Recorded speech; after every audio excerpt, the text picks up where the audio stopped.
hindi ko alam kung anong uunahin ko, mamili lang tayo mini, char, lemon na lang. So, may ganun. So, mag-lemon na lang tayo. Anyway, lemon na lang tayo. Ayoko yung balat guys ha, kasi yung iba siguro nilalagay nila, mapakit kasi ito eh. So, tinatanggal ko talaga yung balat. Pero yung iba, kaya rin naman nila, pag-i na, ayoko talaga.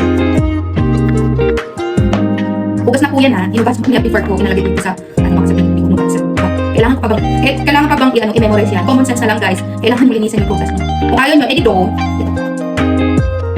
yung retinol juice na nakita ko sa TikTok, kaya pinaya ko rin. Kasi alam nyo ba, nakita ko talaga ang ganda ng skin niya, as in nag-glow.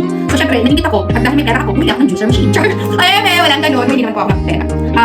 Nakapag-ipon-ipon lang. Char! Ipon-ipon! Talaga po. Kumbaga nakakaamit naman sa buhay. At sa buhay! Pagpasensya nyo na kung lemon ko durog na, kasi last week ko pa binili yan, nakakainis. Dahil sa sobrang sa sobrang excited ko, gamitin yung nabili namin unang juicer.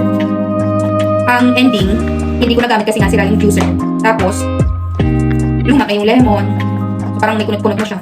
Kumbaga sa matanda, may asin pa naman kasi may lemon. Pero,